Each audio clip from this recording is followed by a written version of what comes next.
Chapter 91. Mother and Son. The Count of Monte Cristo bowed to the 5 young men with a melancholy and dignified smile, and got into his carriage with Maximilian and Emmanuel. Albert, Beauchamp, and Chateau Renaud remained alone. Albert looked at his 2 friends, not timidly, but in a way that appeared to ask their opinion of what he had just done.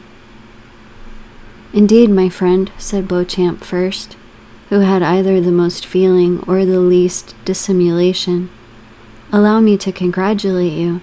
This is a very unhoped-for conclusion of a very disagreeable affair." Albert remained silent and wrapped in thought. Chateau Renaud contented himself with tapping his boot with his flexible cane. "Are we not going?" said he after this embarrassing silence. "When you please," replied Beauchamp. "Allow me only to compliment M. de Morcerf, who has given proof today of rare chivalric generosity." "Oh, yes," said Chateau Renaud. "It is magnificent," continued Beauchamp, "to be able to exercise so much self-control." "Assuredly, as for me, I should have been incapable of it," said Chateau Renaud, with most significant coolness. "Gentlemen," interrupted Albert, "I think you did not understand that something very serious had passed between M. de Monte Cristo and myself." Possibly, said Beauchamp immediately, "but every simpleton would not be able to understand your heroism, and sooner or later you will find yourself compelled to explain it to them more energetically than would be convenient to your bodily health and the duration of your life. May I give you a friendly counsel? Set out for Naples, The Hague, or St. Petersburg, calm countries where the point of honor is better understood than among our hot-headed Parisians. Seek quietude and oblivion, so that you may return peaceably to France after a few years. Am I not right, M. de Chateau Renaud?" "That is quite my opinion," said the gentleman. "Nothing induces serious duels so much as a duel forsworn." "Thank you, gentlemen," replied Albert with a smile of indifference. "I shall follow your advice, not because you give it, but because I had before intended to quit France. I thank you equally for the service you have rendered me in being my seconds. It is deeply engraved on my heart, and after what you have just said, I remember that only." Chateau Renaud and Beauchamp looked at each other. The impression was the same on both of them, and the tone in which Morcerf had just expressed his thanks was so determined that the position would have become embarrassing for all if the conversation had continued. "Goodbye, Albert," said Beauchamp suddenly, carelessly extending his hand to the young man. The latter did not appear to arouse from his lethargy. In fact, he did not notice the offered hand. "Goodbye," said Chateau Renaud in his turn, keeping his little cane in his left hand and saluting with his right. Albert's lips scarcely whispered goodbye, but his look was more explicit. It expressed a whole poem of restrained anger, proud disdain, and generous indignation. He preserved his melancholy and motionless position for some time after his 2 friends had regained their carriage. Then suddenly unfastening his horse from the little tree to which his servant had tied it, he mounted and galloped off in the direction of Paris. In a quarter of an hour he was entering the house in the Rue du Helder. As he alighted, he thought he saw his father's pale face behind the curtain of the Count's bedroom. Albert turned away his head with a sigh and went to his own apartments. He cast one lingering look on all the luxuries which had rendered life so easy and so happy since his infancy.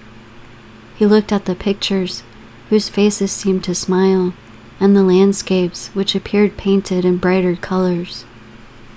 Then he took away his mother's portrait with its oaken frame, leaving the gilt frame from which he took it black and empty.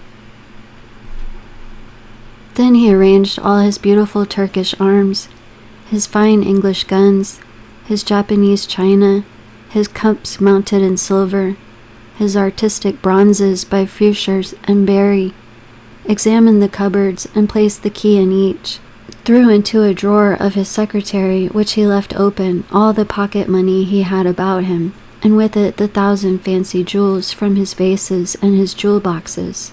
Then he made an exact inventory of everything and placed it in the most conspicuous part of the table, after putting aside the books and papers which had collected there.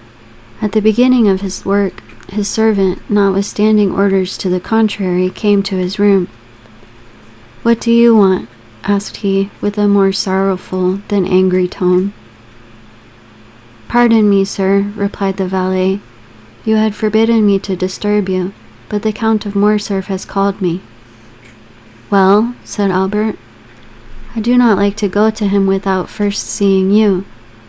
"Why?" "Because the Count is doubtless aware that I accompanied you to the meeting this morning." "It is probable," said Albert. "And since he has sent for me, it is doubtless to question me on what happened there. What must I answer?" "The truth." "Then I shall say the duel did not take place?" "You will say I apologize to the Count of Monte Cristo. Go." The valet bowed and retired, and Albert returned to his inventory.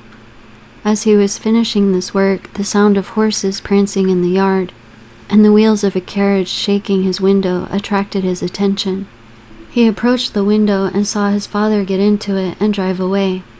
The door was scarcely closed when Albert bent his steps to his mother's room, and no one being there to announce him, he advanced to her bedchamber, and distressed by what he saw and guessed, stopped for one moment at the door. As if the same idea had animated these two beings, Mercedes was doing the same in her apartments that he had just done in his. Everything was in order. Laces, dresses, jewels, linen, money, all were arranged in the drawers, and the Countess was carefully collecting the keys. Albert saw all these preparations and understood them, and exclaiming, "My mother!" he threw his arms around her neck. The artist who could have depicted the expression of these two countenances would certainly have made of them a beautiful picture. All these proofs of energetic resolution, which Albert did not fear on his own account, alarmed him for his mother. "What are you doing?" asked he. "What were you doing?" replied she. "Oh, my mother!" exclaimed Albert, so overcome he could scarcely speak. "It is not the same with you and me.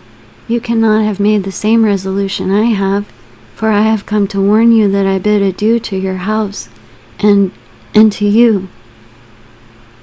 "I also," replied Mercedes, "am going.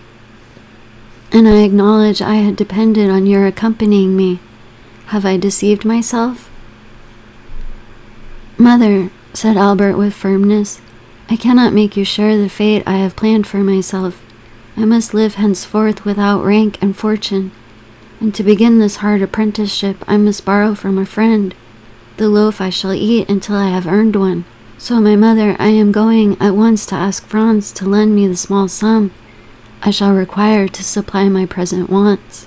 "You, my poor child, suffer poverty and hunger? Oh, do not say so, it will break my resolutions."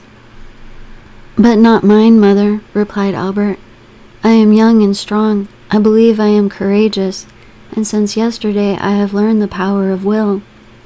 Alas, my dear mother, some have suffered so much and yet live, and have raised a new fortune on the ruin of all the promises of happiness which heaven had made them, on the fragments of all the hope which God had given them. I have seen that, mother.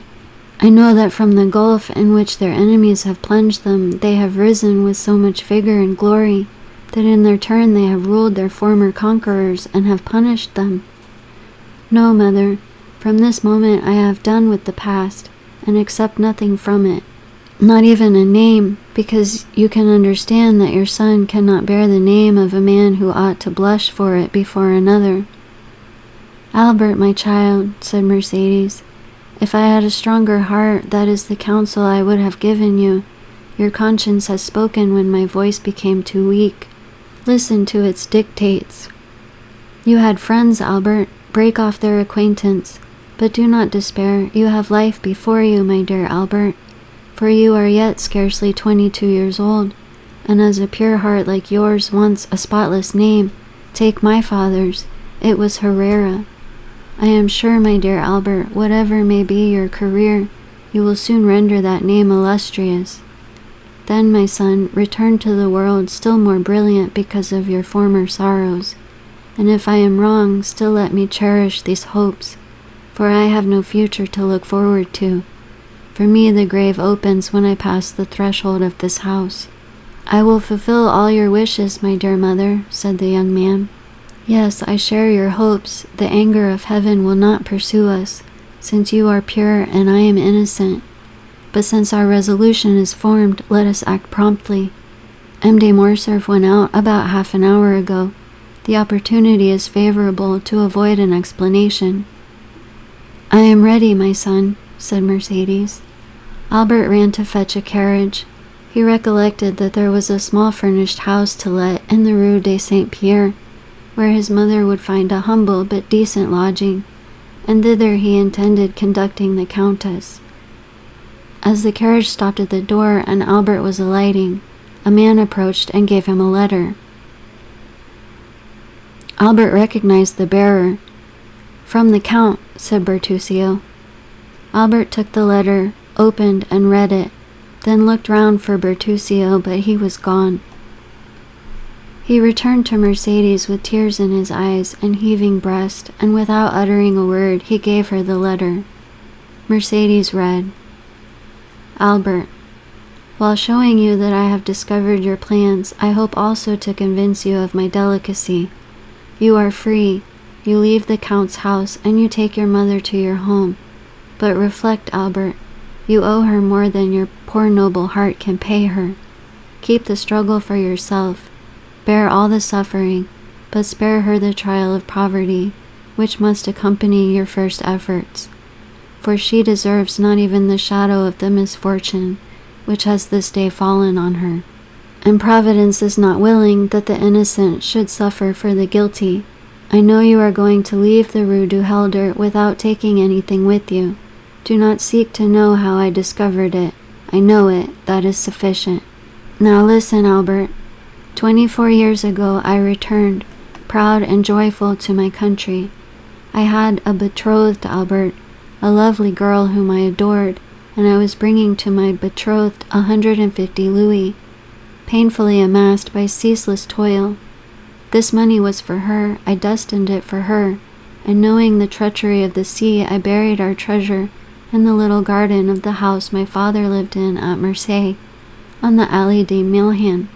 Your mother, Albert, knows that poor house well. A short time since I passed through Marseille, and went to see the old place which revived so many painful recollections. And in the evening I took a spade and dug in the corner of the garden where I had concealed my treasure. The iron box was there, no one had touched it. Under a beautiful fig tree my father had planted the day I was born, which overshadowed the spot. Well, Albert, this money, which was formerly designed to promote the comfort and tranquility of the woman I adored, may now, through strange and painful circumstances, be devoted to the same purpose. Oh, feel for me, who could offer millions to that poor woman, but who return her only the piece of black bread forgotten under my poor roof since the day I was torn from her I loved. You are a generous man, Albert, but perhaps you may be blinded by pride or resentment.